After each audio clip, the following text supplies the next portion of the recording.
I'm Gene Wagstaff, the founder of Word of God Christian Counseling and Ministry. And we want to have a teaching this afternoon on anger and emotional triggers. You know, where does anger come from? Most of us don't realize or understand where in the world anger comes from. Why am I so angry? Why do I get so emotionally triggered or charged? You know, we don't really understand where emotions come from. Not only the emotion of anger, but you know, we all kind of seem to feel different about different things. Why in the world would something bother me that doesn't bother my spouse? Why does something bother her that doesn't bother me? Why do we all feel different about everything? Why don't we all feel the same? You know, so emotions are kind of a mystery to us as to why we feel the way we do. You ever said, that doesn't make any sense? Why in the world would that bother them? Why would they act that way? You know, and then another one is, can someone really make you mad? Can they put an emotion in you? Why do we feel the things that we're feeling? Where did all of this come from that we're feeling all these feelings and reacting the way that we are? Well, there ought to be some answer to this. Okay, we want to answer some of those questions this afternoon. Okay, first of all, let's see where all this begins. And this begins basically in our childhood. When we are born into this world, we really don't know how to think and we don't know how to feel about anything until we've had what I will call a first-time experience. Now, every first-time experience that you have, either really good or really bad, is going to get recorded into your brain. Now, your brain records every good first-time experience, every bad first-time experience, and it records the things that you tell it to, like when you're in grammar school. 2 plus 2 is 4. It will record that. Now, so knowing that our brain is now recording first-time experiences, we need to know what is the purpose of that. And the purpose of that is so that we will know how to feel the rest of our life if we ever have a similar experience in the future. Okay?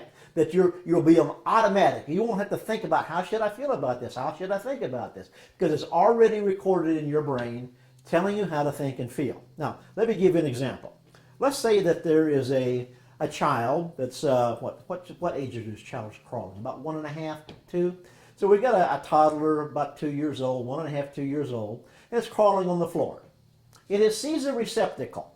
Now, when it sees this receptacle, all it does is like a little smiley face to a child. The child doesn't really know what that is. It's never really experienced electricity before. So there's just going to be curiosity. And so there might be a hairpin or a stapler or a paper clip laying on the floor near the receptacle. And so the child picks that up and looks at the receptacle and says, I bet that would fit in that hole. Now, the child takes the paper clip or the hairpin and sticks it into the hole, and the child is getting ready to have a first-time experience, and that's not a real good one. And so the child sticks it in the hole and goes, wow! Wow, we're having an experience. Now, it's now recorded in this brain or the mind of the child how to feel about that smiley face and how to feel about putting something into that hole. And it's not good, okay? Now, you know, the next day, you can take the child and try to put its hand near the receptacle. And you know what's going to happen? No, no, no, no, no. And the closer you try to put that child's hand to the receptacle, the more the fear is going to increase. Now, what happened is, when the child put the paperclip into the receptacle, it had the experience. And that experience got recorded in the mind of the child, so the child will know now how to feel about electricity the rest of its life pertaining to a receptacle. So these first-time experiences get recorded to actually protect us and tell us how to feel, think, and feel. Now let's carry it a little bit further, and let's say that there's two boys out hunting with their fathers. And one is in one section of the woods, and the other is in the other section of the woods. Let's call the first boy John. Now, John is about 4 years old, and he doesn't really have a gun. He's just out with the dad, spending time with him, and the dad's hunting. And while Dad's hunting, Dad gets kind of distracted. He's looking up at some strange looking birds that he hadn't seen. And there's something crawling on the ground near John. And this thing is doing this. And we all kind of know what that is. It's a snake. But John's a little boy and he's never seen a snake before. He's never seen one on television. And so when he looks at this thing doing this, his conscious mind goes to subconscious mind and says, is there any experiences about something like that before? And doesn't find anything because he's never experienced a snake before. So there's no emotions in John. He's not afraid. He's just curious. So John picks up a stick from the ground and he starts poking at the snake. Now we know what's going to happen is the snake stops doing this and it does this. Okay? The snake's getting ready to strike out at John. About the same time, John's father looks down and sees what John's doing, poking at that snake, and that snake's got his head up, and says, no, no, no, and runs over and grabs John real quick and scoops him up into his arms. Now, when John's father started yelling and screaming and running, John heard that and looked back. Now, automatically, John went into fight or flight. His heart started speeding up. His breathing changed, his blood pressure changed, and he's feeling afraid. He's really feeling afraid. And he's now being held by his father. He's looking back at his father saying, why am I afraid? What happened? He doesn't know why he's afraid. And so John's father says, you see that thing right there? And now it's doing this again. And John goes, uh-huh. He said, that's called a snake. If that thing bites you, it will kill you. Kill. Oh, I know what dead is. Oh, now I know why I'm afraid. So now it's recorded in John's mind how to feel about a snake. Now, let's take the focus off of John and his father. And the snake is crawling on down the woods. And there's another little boy with his father walking in the woods. Let's call him Frank. Now, as the snake is crawling by Frank, Frank's father and Frank see the snake about the same time. And Frank's about the same age as John. He's just a little boy. And the father goes, whoa, come here, Frank, come back. Now, Frank doesn't know what's going on. He looks back at his father and says, well, what's wrong? What's this? He says, you see that snake? And Frank says, yeah. He says, come here. He says, I want you to be careful of that. Because if that thing bites you, it will kill you. Oh, okay. I'll die if that bites me. Well, Frank's heart had speeded up just a little bit. His breathing had changed a little bit. But he's having a very different first-time experience than John did with the same exact snake. Now, this is going to help us to understand why we feel different about different things. Well, let's grow John and Frank up because they're neighbors. And let's say that they are out walking in the woods together. They're hunting. And as they're walking in the woods together, about the same time, John and Frank both spot a snake crawling in front of them. Now remember, they've had two very different experiences. And what's going to happen here is John's conscious mind is going to go back to the subconscious and say, have we experienced a snake before? And it's going to say, yes, we have. And send those same exact emotions into John's body. And the same thing's going to happen to Frank. But the emotions of John are a whole lot greater than the emotions of Frank. So when John sees a snake, he goes, and he's running away. Because he's feeling just the way he felt when his father grabbed him at the age of 4. He feels exactly that same panic. His heart's beating the same way. His breathing's the same way. He feels the same exact fear. But since Frank is feeling what he felt at 4, which is very different, he's looking at John running away and says, what's wrong with you, man? It's just a little snake. So that helps us to begin to understand why we're feeling different than someone else. Because what you're feeling is going to be based on what you experienced, your first time experience.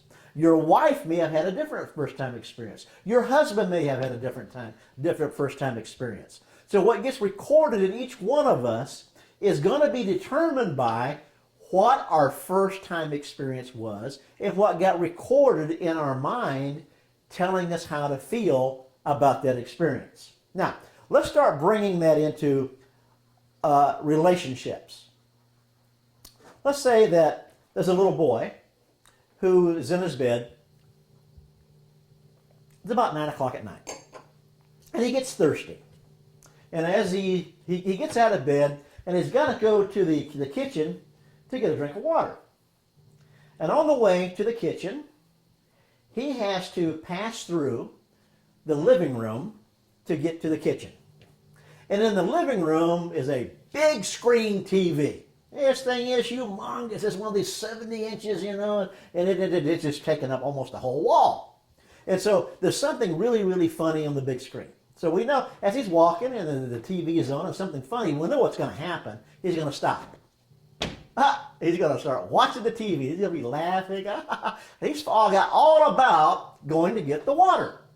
Now, he doesn't notice that right behind him sitting there is his father.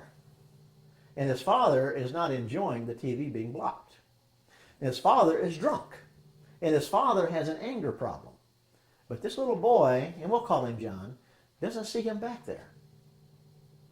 Well, it takes about 5 minutes, and the father kind of sits down his beer. The little boy is right there standing. The father gets up, walks up behind the little boy, and just knocks him to the floor. Stupid, you're worthless, you're always in the way, and get in your room. And the little boy is on the floor, and he runs off to his room. He shuts the door, grips into his bed. Now his heart's beating fast, his head stinging, his lips busted, he's breathing hard. He's got all this anger inside of him. He was scared and he's angry and he's hurt and he's feeling hate all at the same time. And he's on his bed, I hate him, I hate him, I hate him. Now this had never happened to him before. This is a first-time experience.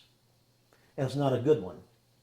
So now it's being recorded in his brain how to feel. It is recorded in great detail how to feel if he should see someone who looks like his father. How to feel if someone suddenly walks up from behind him. How to feel if someone starts to hit him. How to feel if someone raises their hand. How to feel if he's blocking the view of someone. Oh, I didn't mean to block your view. I'm sorry.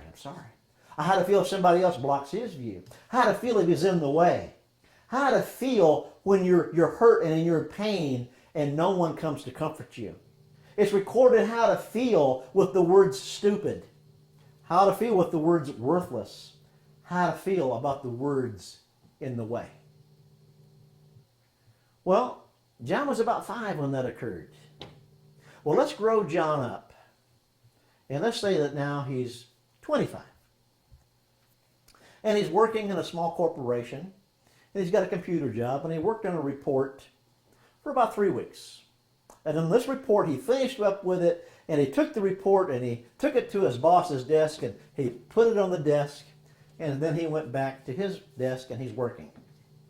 And about 20 minutes later, his boss walks over to his desk with the report, kind of throws it on his desk and says, how long did you work on that? About 20 minutes? That's just about worthless. Now, John's sitting here, he looks up at his boss, he hears the word worthless. Now, his conscious mind goes to his subconscious and says, have we experienced worthless before? And sends those same exact emotions into his body that he felt when he was 5 years old. His heart starts to speed up. His breathing changes. He gets his fist is balled up. He's got all this anger and he's got this tension in his jaw. And he wants to now go do to his boss what he felt like doing to his daddy when he was a little boy.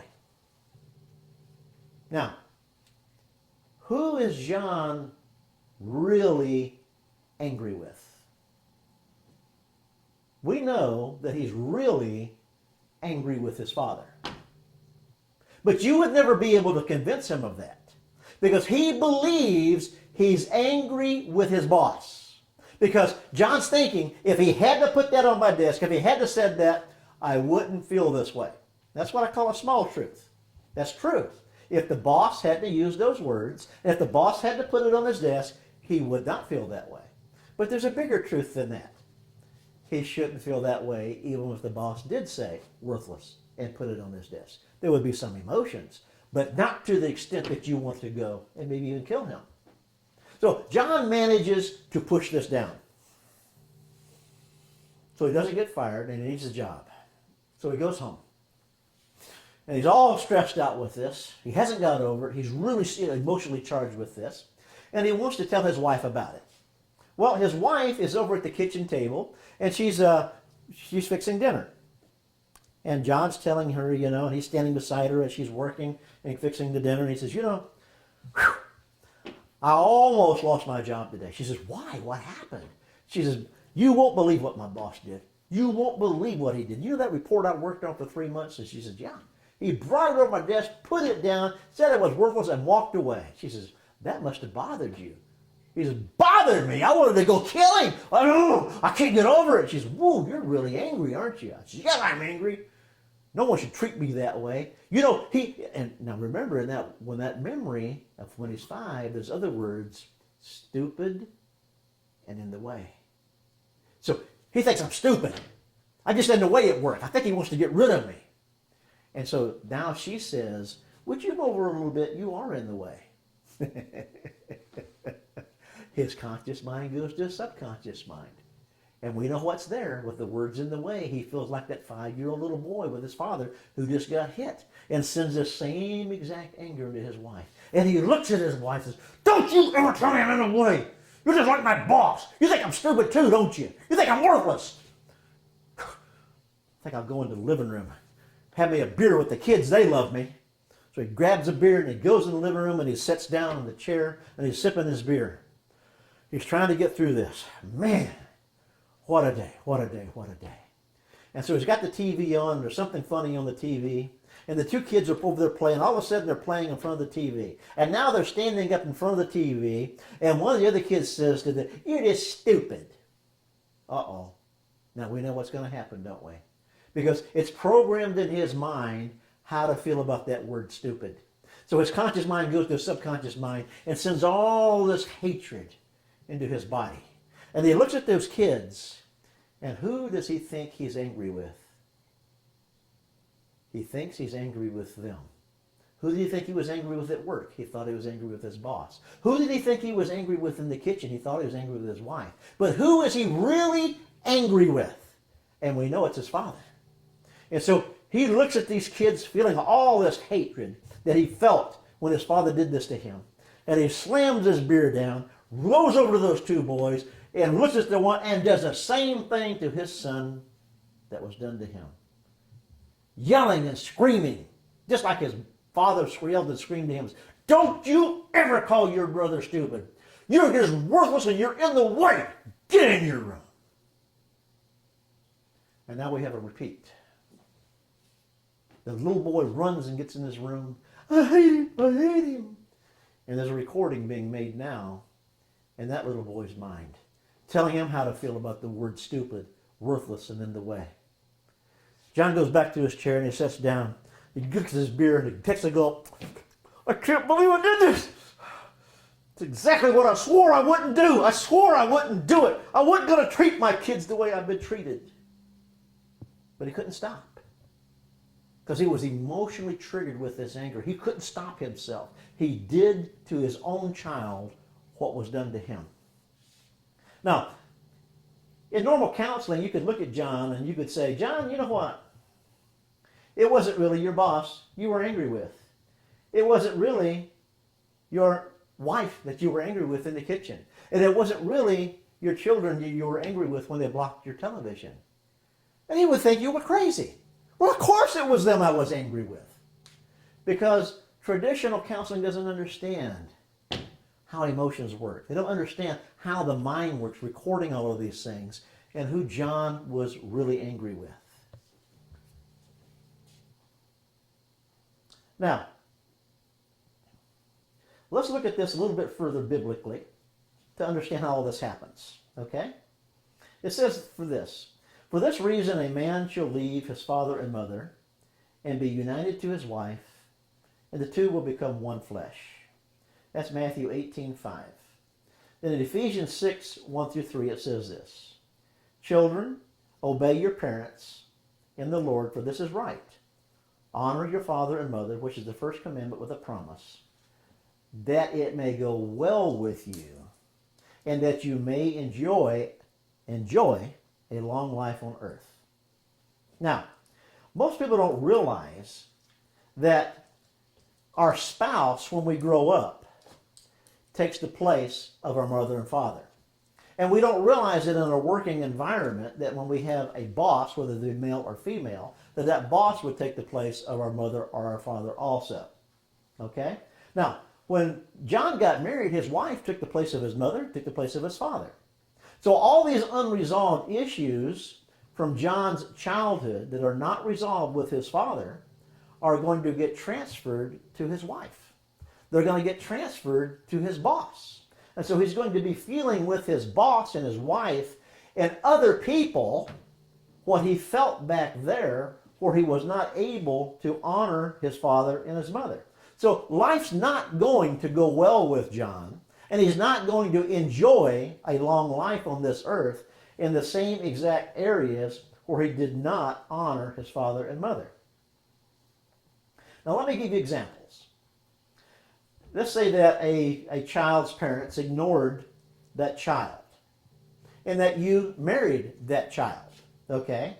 And so anytime that your spouse perceives that you've been ignored, guess how they feel with you?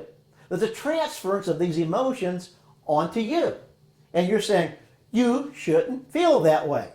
Well, that's true. They shouldn't feel that way. But the problem is, because this is what they experienced in their childhood, they do feel this way, and you have taken the place of that parent who ignored them.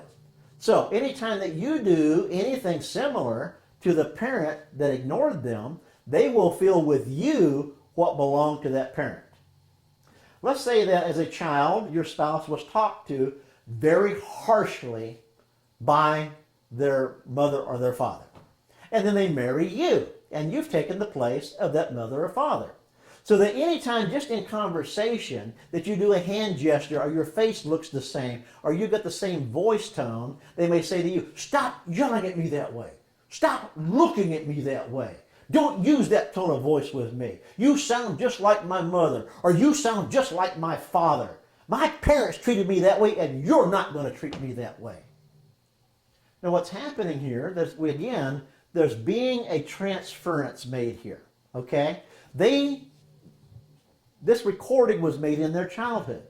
Now that recording is now, you're doing something similar to what happened in their childhood. So that transference is being made to you, and they feel the same way with you as they felt there. Let's say that your spouse was left alone for long periods of time, that their mother and father worked in the evenings and they stayed out late at night and didn't come home till early in the morning. And so the child would go for long periods of time without even seeing their mother and father. They may go for several days without seeing their mother and father. They might go for a week. And so the child is very lonely and doesn't like being alone. And now you are married to them.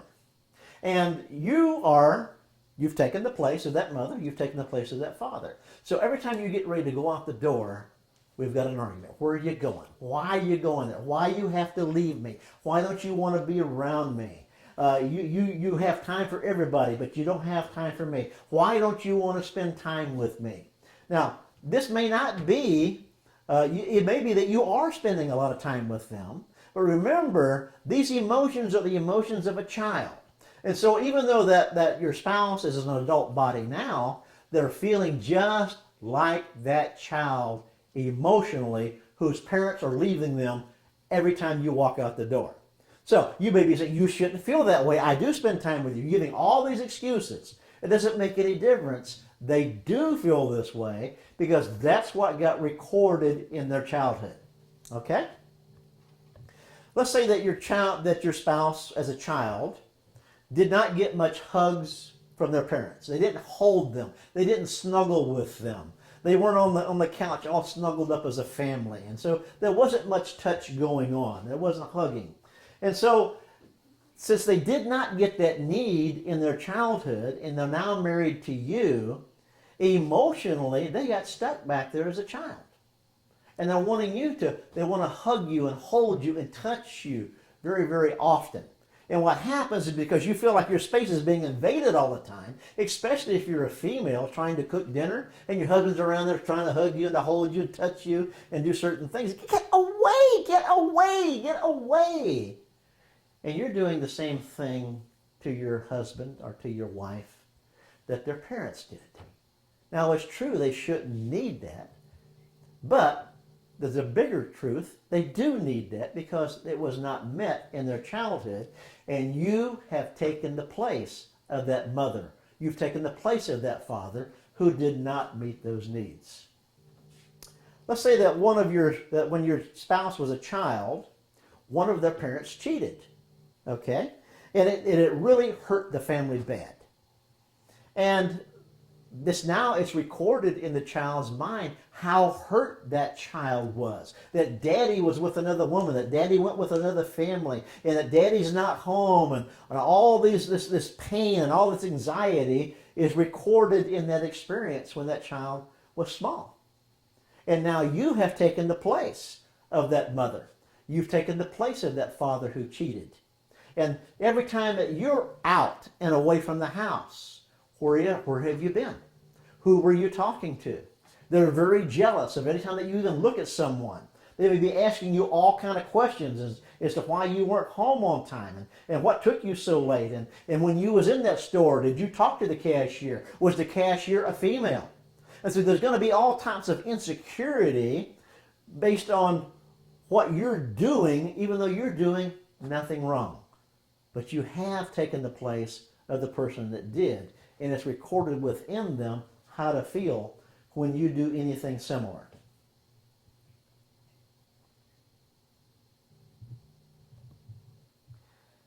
When your spouse was a child, it could be that mom and dad didn't listen to them.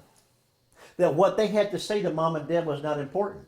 When they came to mom, that she was in the kitchen, "Can't bother me, can't you see I'm trying to cook dinner?" And they go into dad, and dad's watching television. "Don't bother me, can't you see I'm trying to watch the news?" And so mom and dad didn't listen to them very much. And they felt like the words they had to say was not important. And now they have grown up, and you have taken the place of that mom. You have taken the place of that dad. And when they sense now with you that what they have to say to you is not important because you're reading the paper and you don't make eye contact, or you're watching the news and you don't mute it, and you just say, give me a couple minutes. Guess how they feel? All those emotions from that childhood come up into the present and are transferred to you. And you may hear words like, "What I got to say is not important to you. You don't care about me. You don't really love me. I'm not important to you."